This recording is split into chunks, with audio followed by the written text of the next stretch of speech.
What is up, everybody? Welcome in to the Pack-A-Day podcast. I'm your host, Andy Herman. You can follow me on Twitter at Andy Herman NFL. If you can't tell already, I am beaming because it is officially the first day of training camp. As I'm recording this, it is the night before. I have real kid on Christmas Eve vibes because I'm just super geeked out and so excited to be at practice tomorrow as I'm recording this, today as you're listening to this. I'm going to have a ton of breakdowns over on Twitter. I'm going to try to do a daily article, just kind of giving some quick hits on the things that I saw at practice. Of course, I'm going to be doing daily updates here as I do every day, 365 days a year. So make sure, if you're not subscribed already, to make sure you do so. Make sure you follow me on Twitter at Andy Herman NFL. There is going to be a ton of stuff coming your way, and I could not be more excited for it. It is officially training camp day. Again, I think you can tell just how geeked out I am. We had a lot of news and notes once again on Tuesday, the day before training camp kicks off. So we're going to go through this and just review everything. We're going to go in chronological order and just kind of review everything as it happened. Nothing like insanely major, but enough that we need to sort of discuss and go over and review kind of what it means for the Packers moving forward. Then I also want to take a look at just kind of what some of these injuries mean for Green Bay at the start of camp. So let's start off the day with how the day kicked off. It started off on such a beautiful note as Aaron Rodgers shows up to training camp dressed as Nicolas Cage from Con Air, and all seemed right with the world. Everything seemed ready to be a perfect day. And it's not like it got like egregiously bad or anything, but it certainly didn't progress quite the way as we started off. Twitter, and I'm sure every other social media platform, was abuzz with everything. There were immediate memes and musical, overlays to what Rodgers did. It was unbelievable, like the immediate response that this got from just about everyone. The timeline was flooded.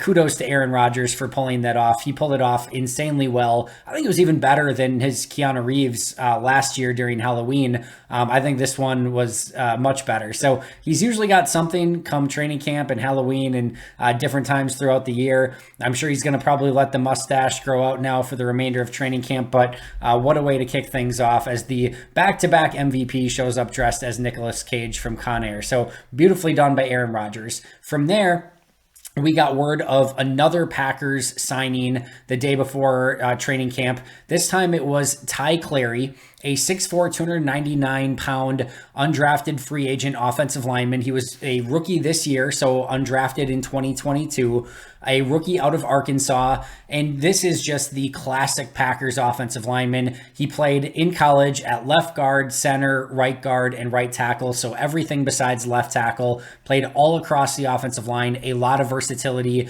Green Bay is listing him as a center. That is a pretty crowded position. You've got Josh Myers. You've got Jake Hansen. Don't forget about Michael Manette either. That's an interesting player to sort of keep an eye on. And then probably Clary. So Zach Tom could be in at center. So that's not a great spot to be coming into, quite frankly. I think they're probably 4 guys deep there ahead of Clary already.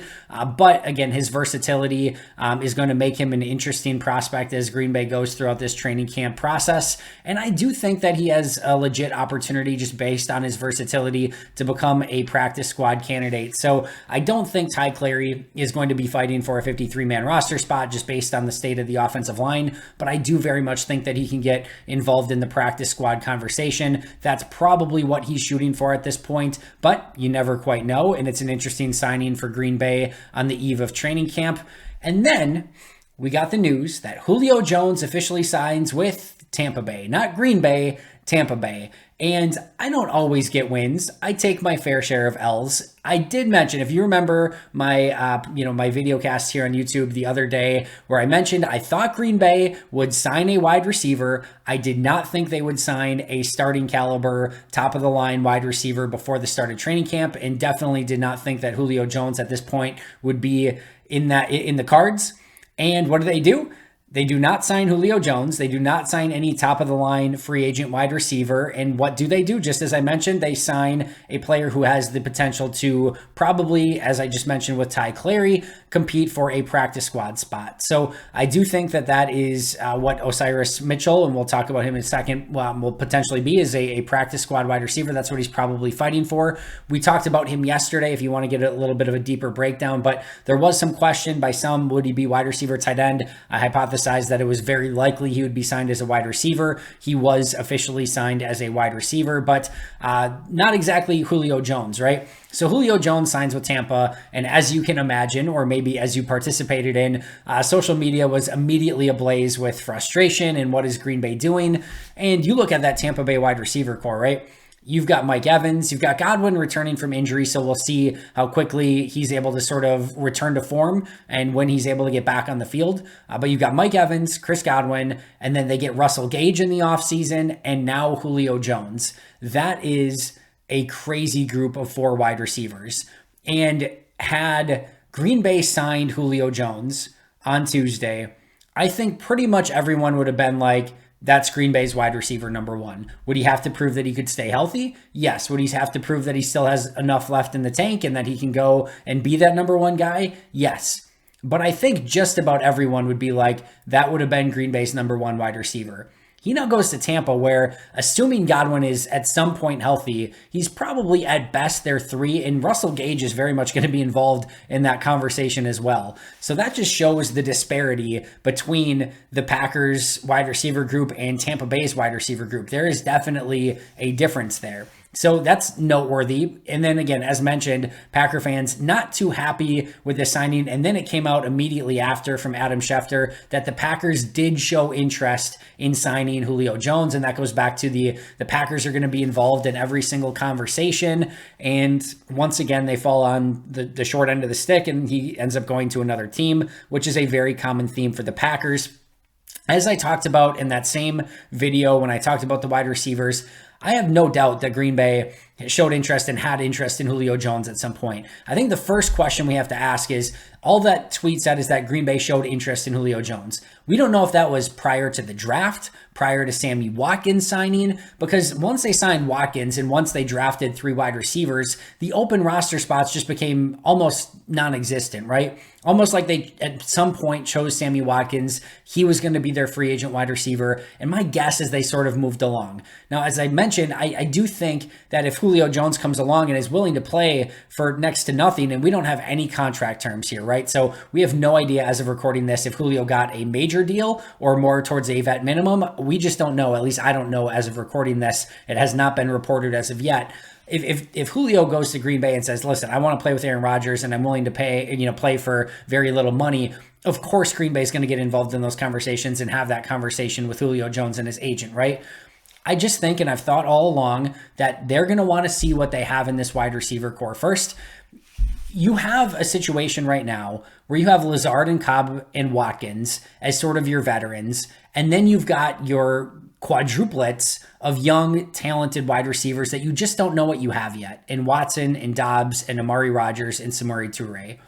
And I just think that you have enough veterans to sort of, pass the time until those rookies and second-year player in Amari Rodgers' case are ready. But I also think that, you don't want to get too far in where there's just not playing time for Watson. There's just not playing time for Dobbs. You want to start developing those guys, getting them out on the field and seeing what they're capable of. I think everyone is, legitimately some level of excited about Watson, Dobbs, even Toure, and probably to a lesser extent at this point Amari Rodgers, but I think that's probably a mistake. I still think that he has some real upside and just needs to frankly show it, and we'll see what he's able to do in training camp and going into preseason and into the regular season. But I just think Green Bay has sort of too much value already bought in at that position, and I understand that is a very tough sell when you could make a strong argument that they don't have a legitimate number 1 or number 2 wide receiver. And I tweeted this out as well, and somehow people took it the wrong way. But here are the wide receiver lines over the last 2 seasons combined. Because I think there is a thought process of if you look at Julio Jones, he has 82 total catches over the last 2 seasons. That's combined over 2 seasons. And it just might be he's 33 years old. Does he have anything left? And I think that's a fair question at this point. But you look at his numbers compared to Watkins, Cobb, and Lazard, Green Bay's best 3 veteran wide receivers, and Julio stacks up better than any of them. When it comes to targets, Julio had more targets. When it came to starts, he had more starts than anyone besides Allen Lazard. And again, we're talking Julio, Watkins, Cobb, and Lazard here. He had the most receptions of any of them, the most yards, the best average, the most first downs, the best second best catch percentage. Cobb was number 1, and by far and away the most yards per target. So even though Julio Jones has been on the decline and hasn't had 2 good seasons the last 2 years, those 2 seasons combined, still better than Sammy Watkins' last 2 years combined, still better than Randall Cobb's last 2 years combined, still better than Allen Lazard's last 2 years combined. So I do think that while there's a thought process that, Julio's he just doesn't have it anymore, and Green Bay was better off with going with the guys that they had. And I understand that, and that's what I expected them to do. You can also make a strong argument, and as I mentioned earlier, that Julio would have been wide receiver 1 had he came to Green Bay on Tuesday and started practicing with the team on Wednesday.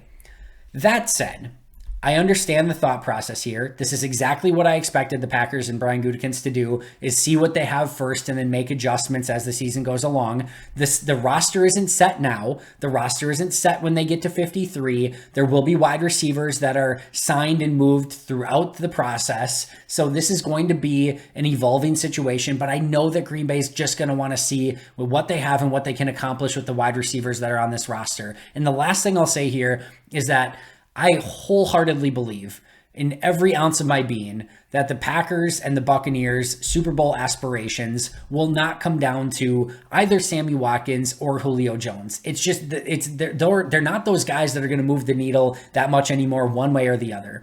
This is going to be a team effort, specifically on Green Bay's and Green Bay's defense. What some of these rookie wide receivers are capable of, how they can produce offense as a team. Do Bakhtiari and Jenkins get back? There are so many other questions, and I would still make an argument right now with what the question marks are with Bakhtiari and Jenkins. I would still make an argument that I would rather have them go out and get a veteran offensive tackle than a veteran wide receiver at this point, just to provide a little bit more stability at those positions. So I don't think this is going to make the difference in the season. And if Green Bay gets to the point somewhere before the trade deadline that they feel like they need a weapon to sort of complete this roster and complete a run, then I think they'll go out and get one. I really do. It just didn't happen today. I think that's okay. And I think we can move on and say, let's see what Gutekunst does throughout the course of the season. All right, they did make a couple other maneuvers, though. I talked about Ty Clary already. Then they officially signed Osiris Mitchell, who we talked about yesterday. And then out of nowhere, they signed Dante Vaughn, a cornerback out of Notre Dame. He was a 2020 undrafted free agent. He does not have any NFL snaps. In fact, only played less than 1,000 total college football snaps. That includes defense and special teams. Again, no snaps in the NFL whatsoever. I'm not sure that he's going to be able to stay at corner in the NFL. Just looking at some of his tape, I think he might be a better safety long-term. Very tight in the hips. He does have great size at 6'3", 211. Even that, though, I'm like, yeah, maybe that's a little bit better size for a safety in today's NFL. So we'll see just how long he stays at corner. Again, I think he could potentially be a better safety than a corner at that size and just with the tightness in his hips. But we'll see. New corner in camp, and that's definitely a position where Green Bay could use some depth, and it's an intriguing player that they add at that spot. So a little bit different, type of play. They don't have right now that big, tall, physical corner, right? You've got Douglas, you've got Jair, you got Stokes. It's not like Stokes is smaller, Douglas is small, right? Even Jair's a little small, but it doesn't matter because he's that freaking good. But they don't have that Kevin King anymore, and for obvious reasons. But sometimes you just like a guy with a little bit more size so that if there is a wide receiver that has that size on the opposite end and you need somebody to maybe shut that down a little bit more, you have that option on your bench at least. I think Vaughn is a very, very long shot to make this roster even as a practice squad guy, but we will see what he's able to do in camp, and we'll take a look at him one day at a time, as every coach will be saying in training camp, one practice at a time, one snap at a time, etc. In order to sign Dante Vaughn and Osiris Mitchell and Ty Clary, the Packers did have to release 3 players. They released 3 of their undrafted free agents that they brought in for a look in training camp, minicamp, rookie minicamp, etc. Minicamp, OTA, and rookie minicamp. Hawati Pututau, Trey Sterling and Raleigh Tejada were the three players released. Putatu, a defensive tackle, Trey Sterling, a safety, and Raleigh Tejada. I gotta say, I wish the absolute best for Hoati Putautau. I am so excited that I will not have to memorize and say that name over and over throughout the course of his Packers career. But I'm definitely wishing him the best of luck and hope he goes on and has an amazing career. But personally, that is a win for me. But Trey Sterling and Raleigh Tejada also released. Again, all three were undrafted free agents. Then the rest of the day, we got some more news, right? Sammy Watkins was then placed on the non-football injury list. And that's like, okay, this is, the nit to pick with Sammy Watkins, the bugaboo with him, if you will, is that he constantly gets hurt. So the fact that he's already on the non-football injury list going into training camp isn't exactly the greatest of signs going into the season. However, we did get note from Rob Domofsky later in the day that this is not considered serious and he's expected to be back sooner rather than later. So initial bad news on Watkins, but ultimately not terrible news. And kudos to Domofsky on the reporting of that. And then later in the day, we got word that Keyshawn Nixon, the Packers' potential number 4 corner, was also placed on the non-football injury list. So another injury to add to the list. Now Putautau gets taken off the list because he was on the injured list, but he was released, so he's taken off. But now 2 more players added on. Green Bay now has 14 of their 90 players already starting on an injured list. You could argue, and I'll be the optimist here, you could argue that this is the best time for Packers to have 14 players on the injured list. And hopefully, as time goes on, that list goes down and down and down and down. You could also be a little bit wary of if they're starting with 14 guys injured, and as camp goes on, more guys are going to get injured. There's just a little bit of angst and worry and concern when you get to that point. But I'm hoping and assuming that a lot of these are going to be shorter term injuries that they start getting back sooner rather than later as some of these guys start passing physicals. But those 14 players include Sammy Watkins, Rasheed Walker, Caliph Bryce, Caleb Jones, and Keyshawn Nixon. All of them are on the non-football injury list. And then the PUP list, which includes Kylan Hill, Patrick Taylor, Christian Watson, Bobby Tunyon, David Bakhtiari, Elton Jenkins, Dean Lowry, Randy Ramsey, and Mason Crosby. 14 out of their 90-man roster on some sort of injured list, which is, again, not a great way to start. Hopefully not a harbinger of things to come. Not to mention, this isn't just a bunch of undrafted guys that is they were just fighting for a roster spot anyway. 11 of those 14, I would say, were likely to make, or at least a good chance to make the 53-man roster, including Sammy Watkins, Rasheed Walker, Keyshawn Nixon, Kylan Hill, Christian Watson, Robert Tunyon, David Bakhtiari, Elton Jenkins, Dean Lowry, Randy Ramsey, and Mason Crosby. So 11 of their potential 53-man roster guys are starting on an injured list, which again, not the greatest of things that you want to see going into camp, but we will keep a very close eye on it, see who returns, hopefully sooner rather than later. And hopefully in a week or so, this list is dwindled down to probably just the ACL return guys, and hopefully the rest get back sooner rather than later, with a couple of those already in Christian Watson and Sammy Watkins being reported that there's nothing serious and should be back sooner rather than later. So we shall keep an eye on that. But with injuries come opportunities, right? So there are some bunches of players here that are hurt in different positions, but this will benefit, I think, some players on the roster that will get additional looks, additional snaps, and just additional opportunities. At running back, what a huge opportunity for BJ Baylor and Tyler Goodson. No Kylan Hill, no Patrick Taylor. Both of them are on the PUP list to start camp. You only have Aaron Jones and AJ Dillon.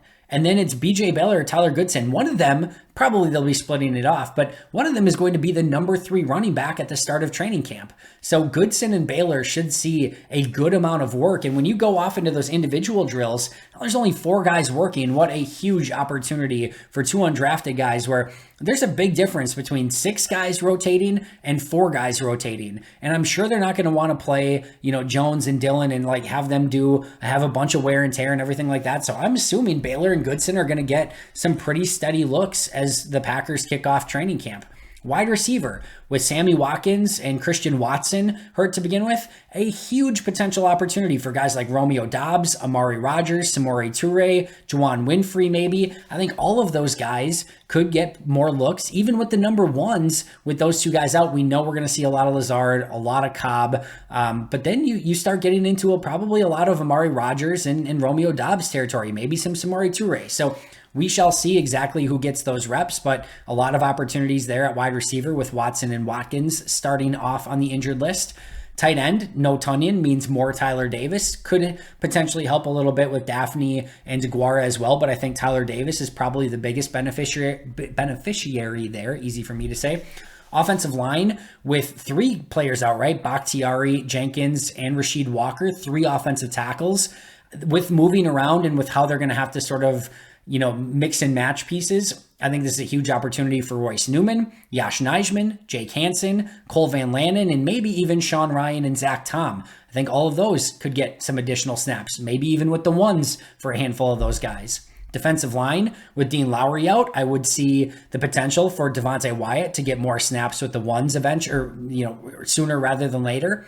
And then at kicker, right? Mason Crosby, by far and away, the more likely player to win this spot altogether. But if Gabe Burtkick, that's what more do you want than to get the opportunity to kick with no other kicker in camp to be competing to you, at least to kick things off while Crosby's rehabbing whatever injury that he has, right? So he has the benefit of Crosby being out as well. So definitely a handful of players that will at least get some benefit from other players being out at the start of camp. And we will see. There always seems to be a handful that make the most of those opportunities and end up with a roster spot that we didn't necessarily see coming at the start of training camp. Those players specifically will get those opportunities because of those injuries kicking off camp. That is going to do it for me today. Enjoy all of your first day training camp updates. I can't wait to be there. I will be tweeting everything out. I will be your eyes and your ears out on the field, and we'll be tweeting everything that I see and everything that I can. So make sure to be following on Twitter at Andy Herman NFL. Make sure to follow along at Packer Report, where I'm going to be putting out some daily articles there. And make sure that you are subscribed here on YouTube. A ton of amazing content coming your way with everything you need to know about what's going on at training camp. As mentioned, I plan on being at every single practice, the ones that are open to the public and the ones that are not open to the public, and we'll bring you everything that I see, hear, etc. Thanks for following along. Appreciate it. We'll be right back here tomorrow. But until next time, and as always, go Pack Go.